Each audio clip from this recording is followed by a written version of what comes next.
दोस्तों PM internship योजना का ऑनलाइन रजिस्ट्रेशन स्टार्ट कर दिया गया है। इस वीडियो में एक लाइव फॉर्म फिल करके दिखाएंगे आप लोग को, ताकि किस तरह का फॉर्म भरने में मिस्टेक ना हो। दोस्तों फॉर्म भरने से पहले हम लोग एजुकेशन क्वालिफिकेशन के बारे में बात करेंगे कि आपके पास क्या क्या योग्यता होना चाहिए फॉर्म भरने के लिए। कम से कम आप 10th पास होना चाहिए या 12th पास या बीए, बीएससी, बीकॉम या पॉलिटेक्निक या डिप्लोमा या आईटीआई, बी फार्मा या डी फार्मा, इनमें से कोई भी क्वालिफिकेशन आप लोग के पास है तो आप लोग फॉर्म भरने के लिए एलिजिबल है। अगर सिर्फ आप 10th पास किए हैं तो इस फॉर्म को भर सकते हैं, या यूजी में कुछ भी अंडर ग्रेजुएट कोर्स किए हैं बीए, बीएससी, बीकॉम, तो आप फॉर्म भरने के लिए एलिजिबल है। लेकिन अगर आप इंजीनियरिंग किए हैं, बीटेक किए हैं, एमटेक किए हैं, एमबीबीएस, पीएचडी या एनी अदर मास्टर डिग्री मतलब कि पीजी आप किए हैं तो इस फॉर्म को नहीं भर सकते हैं। सिर्फ अगर 10th पास हैं, 12th पास हैं, ये सारा आपके पास क्वालिफिकेशन है तो आप फॉर्म भरने के लिए एलिजिबल हैं। उसके बाद हम लोग एज लिमिट के बारे में बात करेंगे। तो कम से कम एज लिमिट होना चाहिए 21 साल होना चाहिए और ज़्यादा से ज़्यादा 24 साल। 21 साल से कम है तो इस फॉर्म को नहीं भर सकते हैं और 24 साल से ज़्यादा है तो फॉर्म नहीं भर सकते हैं। फैमिली इनकम जो होना चाहिए 8 लाख रुपये से कम होना चाहिए।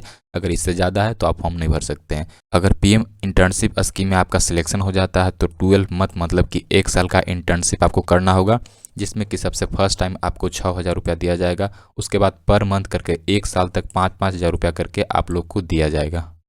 दोस्तों ऑनलाइन रजिस्ट्रेशन फॉर्म भरने के लिए हम लोग को गूगल या क्रोम ओपन कर लेना है और वहां आकर के सर्च करना है pminternship.mca.gov.in लिख करके हम लोग जैसे ही सर्च करेंगे हम लोग के सामने इस तरह का इंटरफेस खुल करके यहाँ पे आ जाएगा। इसका लिंक हम लोग डिस्क्रिप्शन बॉक्स में डाल देंगे, वहाँ पे आकर के जाकर के आप इस होम पेज पे आप डायरेक्ट आ सकते हैं। उसके बाद हम लोग यहाँ पे जैसे ही नीचे आएंगे यहाँ पे देखिए एक रजिस्टर्ड नाउ का सेक्शन है, इस पर क्लिक करेंगे। इस पर क्लिक करते हैं इस तरह का इंटरफेस खुल जाता है। यहाँ पे देखिए 10 डिजिट का मोबाइल नंबर डालेंगे। ध्यान रहे मोबाइल नंबर आधार कार्ड से लिंक होना चाहिए। मोबाइल नंबर यहाँ पे डालने के बाद आई कन्फर्म का ऑप्शन पे यहाँ पे क्लिक करेंगे। उसके बाद सबमिट के ऑप्शन है, इस पर क्लिक करेंगे। उसके बाद अभी जो मोबाइल नंबर डाले हैं उस मोबाइल नंबर पर ओटीपी गया होगा, उस ओटीपी को यहाँ पे फिल करेंगे। उसके बाद यहाँ पे सबमिट के बॉक्स पे क्लिक करेंगे। ओटीपी नहीं गया है तो यहाँ पे रिसेंट के ऑप्शन पे क्लिक करेंगे। उसके बाद यहाँ पे ओटीपी डालेंगे। उसके बाद सबमिट के ऑप्शन पे क्लिक करेंगे। उसके बाद हम लोग के सामने इस तरह का इंटरफेस खुल जाता है। यहाँ पे देखिए करंट पासवर्ड डालना है। करंट पासवर्ड आपके मोबाइल नंबर पर मैसेज में सेंड कर दिया गया है, उस मैसेज के पासवर्ड को यहाँ पे डालेंगे। उसके बाद एक नया पासवर्ड यहाँ पे जनरेट कर लेंगे। पासवर्ड में एक कैपिटल लेटर होना चाहिए, स्मॉल लेटर होना चाहिए, नंबर होना चाहिए, एक स्पेशल कैरेक्टर होना चाहिए। जैसे किसी का नाम अंकित है तो लिखिएगा कैपिटल A, स्मॉल में NKIT @123 करके आप अपना पासवर्ड बना सकते हैं। उसके बाद यहाँ पे कन्फर्म पासवर्ड करेंगे। उसके बाद सबमिट के ऑप्शन पे क्लिक करेंगे। उसके बाद सक्सेसफुली हम लोग का पासवर्ड अपडेट हो जाता है। उसके बाद हम लोग इस पेज पे रीडायरेक्ट हो जाएंगे। फिर यहाँ पे देखिए एक कॉर्नर में एक लॉगिन का सेक्शन है, इस पे क्लिक करेंगे। इस पे क्लिक करते हैं यहाँ पे अपना यूजर नेम डालेंगे। यूजर नेम में आपका मोबाइल नंबर है, मोबाइल नंबर डालेंगे। उसके बाद जो नया पासवर्ड बनाए थे उस पासवर्ड को यहाँ पे इंटर करेंगे। उसके बाद लॉगिन के ऑप्शन पे क्लिक करेंगे। उसके बाद हम लोग के सामने इस तरह का इंटरफेस आएगा। यहाँ पे देखिए एक कैप्चा लिखा हुआ है, इस कैप्चा को यहाँ पे डालेंगे। फिल कर करके यहाँ पे लॉगिन के ऑप्शन पे क्लिक करेंगे। उसके बाद हम लोग पीएम इंटर्नशिप स्कीम का होम पेज पे हम लोग देखिए लॉगिन हो चुका है। यहाँ पे टोटल 6 स्टेप में आप लोग को यहाँ पे रजिस्ट्रेशन को कंप्लीट करना होगा। पहला में ई-केवाईसी, दूसरा में पर्सनल डिटेल को फिल करना होगा, उसके बाद कॉन्टैक्ट डिटेल फिल करना होगा, उसके बाद यहाँ पे एजुकेशन डिटेल को फिल करना होगा, उसके बाद बैंक डिटेल, उसके बाद स्किल एंड लैंग्वेज को टोटल 6 स्टेप में आप लोग को यहाँ पे रजिस्ट्रेशन कंप्लीट करना होगा। सबसे पहले यहाँ पे देखिए और नीचे आएंगे तो यहाँ पे देखिए आधार बेस्ड ई-केवाईसी करना होगा, मतलब कि डिजी लॉकर के थ्रू आप लोगों को ई-केवाईसी को कंप्लीट करना होगा। उसके लिए हम लोग को यहाँ पे देखिए प्रोसीड एंड फर्दर का एक ऑप्शन है, इस पे हम लोग क्लिक करेंगे। इस पे क्लिक करते हैं हम लोग के सामने देखिए इस तरह का एक इंटरफेस यहाँ पे खुल करके आएगा। यहाँ पे अपना आधार नंबर को डालेंगे। यहाँ पे आधार नंबर डालने के बाद नेक्स्ट के ऑप्शन है, इस पे क्लिक करेंगे। उसके बाद हम लोग को आधार से लिंक मोबाइल नंबर पर एक ओटीपी गया होगा, उस ओटीपी को यहाँ पे डालेंगे। डाल करके कंटिन्यू के ऑप्शन पे क्लिक करेंगे। उसके बाद हम लोग रीडायरेक्ट हो जाएंगे डिजी लॉकर के साइट पर। यहाँ पे नीचे आएंगे, नीचे आने के बाद यहाँ पे देखिए एक पर्पस का एक ऑप्शन है, इस पर क्लिक करेंगे। इस पर क्लिक करने के बाद यहाँ पे एक एजुकेशन का ऑप्शन है, इस पर क्लिक करेंगे। उसके बाद यहाँ पे हम लोग नीचे आएंगे, यहाँ पे देखिए एक अलाउ का ऑप्शन है, इस ऑप्शन पे हम लोग क्लिक करेंगे। इस पर क्लिक करते ही हम लोग देखिए उसके बाद हम लोग के सामने इस तरह का इंटरफेस खुल करके आ जाता है, जिसमें सभी डिटेल को आधार कार्ड से ले लिया गया है। देखिए यहाँ पे आपका फोटो यहाँ पे दिख जाएगा, यहाँ पे कैंडिडेट का नाम दिख जाएगा, डेट ऑफ बर्थ दिख जाएगा, यहाँ पे जेंडर दिख जाएगा। सभी डिटेल को आधार से ऑटोमेटिक ले लिया गया है। यहाँ पे अपना फादर्स नेम डालेंगे, यहाँ पे अपना कैटेगरी का सिलेक्शन करेंगे। उसके बाद और हम लोग जैसे ही नीचे आएंगे उसके बाद हम लोग को यहाँ पे परमानेंट एड्रेस डालना है। यहाँ पे अगर किसी का अपार्टमेंट नंबर है, हाउस नंबर है तो उसको डालें। अगर गांव में घर है तो यहाँ पे लिखेंगे विलेज, विलेज लिख करके अपना गांव का नाम लिखेंगे। एड्रेस लाइन 2 में यहाँ पे पोस्ट लिखेंगे। उसके बाद एड्रेस लाइन 3 में यहाँ पे थाना लिखेंगे। उसके बाद यहाँ पे अपना राज्य का सिलेक्शन करेंगे, कौन से राज्य से बिलोंग करते हैं। उसके बाद यहाँ पे जिला लिखेंगे।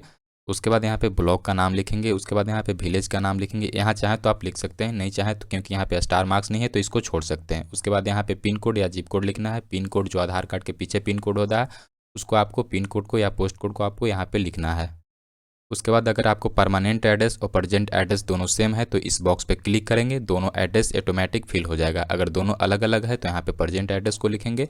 उसके बाद यहाँ पे करंट एड्रेस को यहाँ पे लिखेंगे। अगर दोनों सेम है तो इस बॉक्स पे क्लिक करते ही ऊपर वाला सारा नीचे यहाँ पे लिखा करके आ जाएगा। उसके बाद यहाँ पे डिफरेंसली अगर आप एबल विकलांग है तो यस के ऑप्शन पे क्लिक करेंगे। उसके बाद यहाँ पे अपनी विकलांगता को बताएंगे, अगर नहीं है तो नो के ऑप्शन पे क्लिक करेंगे। उसके बाद सभी डिटेल अगर सही है तो सेव एंड नेक्स्ट के ऑप्शन पे क्लिक करेंगे।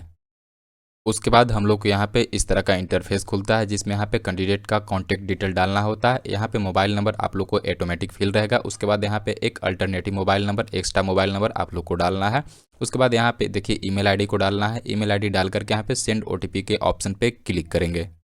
उसके बाद आप लोग को ईमेल आईडी पर एक ओटीपी गया होगा, उस ओटीपी को यहाँ पे डालेंगे। अगर आप लोग को ओटीपी नहीं गया है तो आप लोग स्पैम करके एक सेक्शन होगा ईमेल आईडी में, उस पर जा करके चेक करिएगा तो वहाँ पे आप लोग को अपना ओटीपी दिख जाएगा। इस ओटीपी को यहाँ पे फिल कर करके यहाँ पे वेरीफाई के ऑप्शन पे हम लोग क्लिक करेंगे। ओटीपी हम लोग का सक्सेसफुली वेरीफाई हो जाता है। अगर कुछ प्रीवियस में गलत है तो प्रीवियस एडिट का ऑप्शन पे क्लिक करके आप लोग एडिट कर सकते हैं। अगर सब कुछ सही है तो सेव एंड नेक्स्ट के ऑप्शन पे क्लिक करेंगे। उसके बाद हम लोग को सामने इस तरह का इंटरफेस खुल के आ जाता है जिसमें हम लोग को एजुकेशनल क्वालिफिकेशन डालना है। तो यहाँ पे एजुकेशनल क्वालिफिकेशन के ऑप्शन पे क्लिक करेंगे। यहाँ पे आप 10th किए हैं, 12th किए हैं, ITI डिप्लोमा या ग्रेजुएशन किए हैं, अपने अनुसार यहाँ पे सिलेक्ट करेंगे। हम लोग यहाँ पे सबसे पहले 10th की जानकारी को फिल करेंगे। उसके बाद यहाँ पे कोर्स का सिलेक्शन करेंगे, यहाँ पे ऑल पे सब्जेक्ट पे क्लिक करेंगे। उसके बाद यहाँ पे यूनिवर्सिटी का नाम डालेंगे, जैसे आप बिहार से किए हैं तो BSAB पटना डाल सकते हैं, जैक डाल सकते हैं या CBSE डाल सकते हैं। उसके बाद नेम ऑफ द इंस्टीट्यूट मतलब आपका स्कूल का नाम यहाँ पे डालना है। उसके बाद कब आप पास किए हैं यहाँ पे पासिंग ईयर डालना है। उसके बाद यहाँ पे मार्क्स ऑब्टेन्ड आपका CGPA है मार्कशीट पर या परसेंटेज में, उसका सिलेक्शन करेंगे। उसके बाद आपका यहाँ कितना परसेंटेज आया हुआ था वो अपना परसेंटेज यहाँ पे डालेंगे। उसके बाद यहाँ पे अपना क्लास 10th के मार्कशीट को अपलोड करेंगे। उसके बाद सेव एंड मोर के ऑप्शन पे हम लोग क्लिक करेंगे। उसके बाद देखिए सारा हम लोग क्लास 10th का यहाँ पे डेटा सेव हो गया। उसके बाद अगर कोई और भी आपके पास क्वालिफिकेशन है तो यहाँ पे डाल लेंगे। अगर आप क्लास 12 किए हैं तो यहाँ पे क्लास 12 डालेंगे। कोर्स का यहाँ पे सिलेक्ट करेंगे, साइंस किए हैं, PCB किए हैं, PCM किए हैं, जो भी किए हैं। उसके बाद यहाँ पे बोर्ड का नाम डालना है, इंस्टीट्यूट का नाम डालना है, पासिंग ईयर यहाँ पे कितना मार्क्स आया है, यहाँ पे परसेंटेज डालेंगे और क्लास 12 का यहाँ पे सर्टिफिकेट को अपलोड करेंगे। उसके बाद फिर से सेव एंड मोर के ऑप्शन पे क्लिक कर देंगे। उसके बाद सब कुछ आपका क्वालिफिकेशन डालने के बाद यहाँ पे देखिए लास्ट में सेव एंड नेक्स्ट का ऑप्शन है, इस पर क्लिक करेंगे। उसके बाद हम लोग को सामने इस तरह का इंटरफेस खुल करके आ जाएगा। यहाँ पे पूछ रहा है कि do you have an Aadhaar seeded bank account, क्या आपका बैंक अकाउंट आधार कार्ड से सीडेड है तो यस करेंगे, अदरवाइज नो करेंगे। दोस्तों यस के ऑप्शन पे क्लिक करेंगे तो ही हम लोग को अकाउंट में पैसा खोजा जाएगा, क्योंकि NPCI DBT के माध्यम से हम लोग को बैंक अकाउंट में पैसा भेजा जाता है। तो आपका आधार कार्ड से सीडेड है तो यस के ऑप्शन पे क्लिक करेंगे। उसके बाद और नीचे आएंगे यहाँ तो सेव एंड प्रोसीड का एक ऑप्शन है, इस पर क्लिक करेंगे। उसके बाद दोस्तों हम लोग के सामने इस तरह का इंटरफेस खुल करके आ जाता है जिसमें हम लोग को स्किल और लैंग्वेज का सिलेक्शन करना है। देखिए यहाँ पे एक माई स्किल का एक ऑप्शन है, इस पर हम लोग क्लिक करेंगे। इस पर जैसे ही क्लिक करेंगे देखिए इसमें बहुत सारा स्किल खुल करके आ जाता है। देख लीजिए इसमें आपको जो भी स्किल आता है उसका सिलेक्शन कर लेना है। मान लीजिए आप लोग को टाइपिंग आता है तो यहाँ पे लिखेंगे टाइपिंग लिख करके जैसे ही हम लोग सर्च करेंगे देख लीजिए यहाँ पे टाइपिंग का एक ऑप्शन है, इसको ऐड कर सकते हैं। उसके बाद आप लोग को डाटा एंट्री ऑपरेटर का अगर आता है, एक्सेल पावर पॉइंट, तो यहाँ पे डाटा एंट्री लिखेंगे, इस तरह से यहाँ पे आ जाएगा। यहाँ पे देख लीजिए एक डाटा एंट्री का ऑप्शन है और जो भी आप लोग को स्किल आता है एक एक कर करके आप लोग सब कुछ सिलेक्ट कर लेंगे। उसके बाद सिलेक्ट करने के बाद नीचे देखिए आप लोग यहाँ पे लैंग्वेज का एक ऑप्शन है, इस पर सिलेक्ट करेंगे। मान लीजिए आप लोग को हिंदी लैंग्वेज आता है तो इस पर सिलेक्ट करेंगे। कोई और लैंग्वेज आता है, इंग्लिश आता है तो इंग्लिश पे सिलेक्ट करना है। जो भी लैंग्वेज आता है उसका सिलेक्शन यहाँ पे करना है। पास्ट एक्सपीरियंस अगर आप कोई और जॉब की है उसका एक्सपीरियंस है तो उसका डिटेल यहाँ पर डाल सकते हैं, या किसी और आपका एडिशनल सर्टिफिकेट कुछ भी ADCA किए हैं, टाइपिंग की है तो यहाँ सर्टिफिकेट नंबर यहाँ पे डाल सकते हैं, या कोई अब और अगर आप डिटेल यहाँ पे डालना चाहते हैं तो यहाँ पे उस डिटेल को यहाँ पे डाल सकते हैं। उसके सभी डिटेल फिल करने के बाद दोस्तों हम लोग यहाँ पे जनरेट CV का एक ऑप्शन है, इस ऑप्शन पे क्लिक करेंगे। उसके बाद हम लोग को सामने देखिए यहाँ पे CV जनरेट होकर के हम लोग को यहाँ पर आ गया। यहाँ एक डाउनलोड CV का डाउनलोड रिज्यूम का एक ऑप्शन है, इस पर क्लिक करके अपना रिज्यूम को डाउनलोड करके सुरक्षित रख सकते हैं। उसके बाद हम लोग कैंडिडेट डैशबोर्ड के ऑप्शन पे यहाँ आएंगे, इस पर क्लिक करेंगे। इस पर क्लिक करने के बाद यहाँ पे देखिए हम लोग को सारा डिटेल देख सकते हैं। यहाँ पे इंटर्नशिप अप्लाइड जो किए हैं उसका देख सकते हैं, ऑफर रिसीव किया गया है या नहीं उसका यहाँ पे देख सकते हैं।